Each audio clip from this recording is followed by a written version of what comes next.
It's Monday morning. Employees can't log in. Domain controllers are unresponsive. Every server displays a ransomware note. The attackers have total domain control.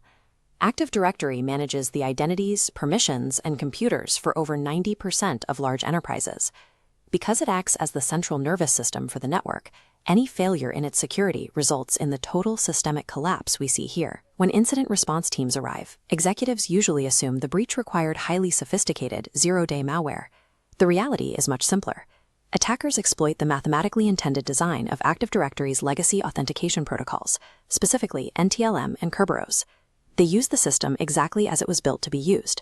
This process is called the Active Directory attack chain. It is a systematic escalation of privileges, moving from a single compromised endpoint to full-force dominance. Defending an enterprise requires understanding exactly how attackers steal local identity artifacts to move laterally, extract higher privileged credentials, and ultimately forge the cryptographic trust of the domain itself. A total domain compromise is a predictable sequence of cryptographic manipulations. If defenders know how to track these mechanics, they can break the chain. The sequence almost always begins with lateral movement. After compromising an initial workstation via phishing or an unpatched vulnerability, the attacker pivots to other internal systems to locate highly privileged accounts. To do this, they target the legacy NTLM authentication protocol. Windows servers are designed so they never store or transmit a user's plain-text password for validation. This flow illustrates the alternative. A plain-text password passes through a mathematical hashing algorithm, specifically MD4. It emerges as a scrambled alphanumeric string called an NTLM hash. This hash is what the server actually stores and trusts. When a user logs in, Windows temporarily caches this NTLM hash in a local memory process called LSASS. This provides seamless single sign-on, so the user doesn't have to re-enter their password for every new application. If an attacker gains local administrator rights on that workstation, they can dump that LSASS memory. This allows them to extract a perfect copy of the cached NTLM hash. This introduces the core mechanic of a pass-the-hash attack. The attacker does not need to crack the hash back into a plain-text password. The attacker simply injects the stolen hash directly into the NTLM challenge response sequence. They present it to another machine on the network, and the machine accepts it as valid authentication. This allows threat actors to rapidly jump across workstations, especially in environments where IT teams use the exact same local administrator credentials across multiple machines. In an NTLM environment, the hash is the password. Protecting endpoint memory and randomizing local credentials are absolute requirements to stop this early stage of lateral movement.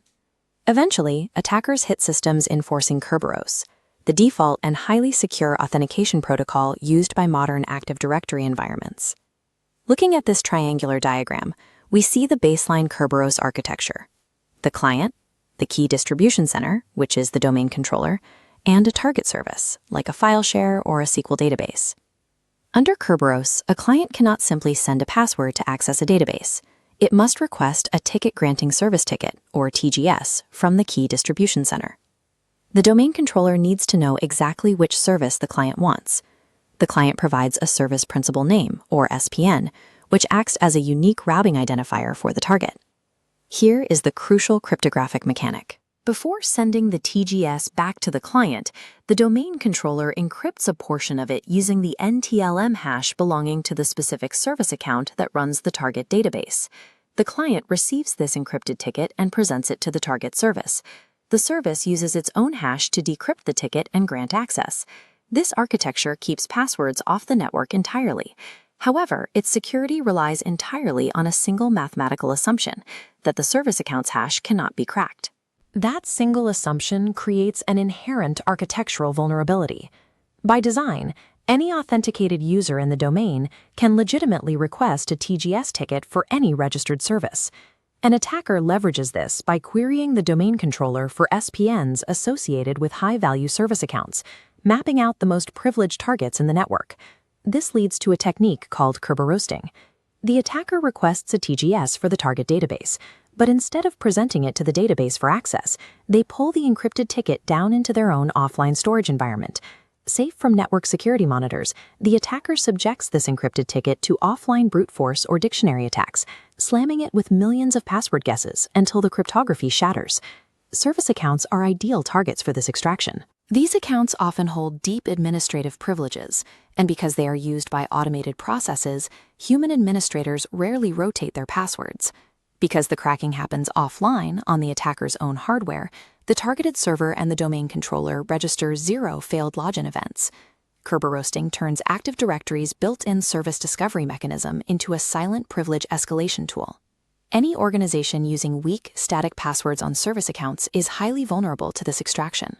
Once attackers extract these highly privileged credentials, they transition from stealing existing identities to the ultimate threat, cryptographic forgery. The first level of forgery is the silver ticket. If an attacker cracks a service account hash via Kerber roasting, they no longer need the domain controller to issue tickets for that specific service. Using the cracked service account hash, the attacker forges their own TGS. This grants them permanent administrative access, but the scope of the breach remains strictly limited to that one specific service. A silver ticket compromises a single server. A golden ticket compromises the entire enterprise. The golden ticket targets the KRBTGT account, the service account responsible for the key distribution center.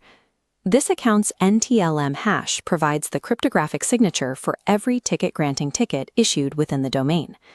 If an attacker manages to compromise a domain controller and extracts the KRBTGT hash from memory, the mathematical trust of the entire Active Directory forest is broken.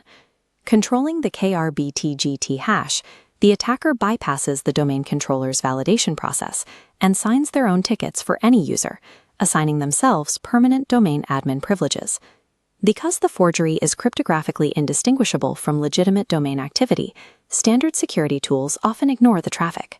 This allows the attacker to maintain persistence that is nearly impossible to detect with behavioral monitoring alone. Possession of a golden ticket makes the attacker the sovereign cryptographic authority of the forest, rendering the existing Active Directory infrastructure fundamentally untrustworthy. The escalation path is strict. Leaving legacy protocols exposed and neglecting credential hygiene allows lateral movement. Lateral movement leads to privilege extraction, and privilege extraction results in total cryptographic forgery. This timeline maps the attacker's path. Defending requires controls at major choke points. Windows lapse severs the pass-the-hash vector, preventing lateral jumps. Group-managed service accounts neutralize Kerber roasting with uncrackable auto-rotating passwords. Finally, tiered administration isolates domain controllers, protecting the master KRBTGT hash. Before an attacker reaches the master key, they generate noise. Incident response teams must hunt for the precursors, anomalous LSAS access on endpoints, and unusual TGS requests for service accounts. Understanding the Active Directory attack chain provides the exact blueprint required to architect a resilient domain. When the cryptography is properly enforced, a single compromised laptop remains exactly that, a single compromised laptop.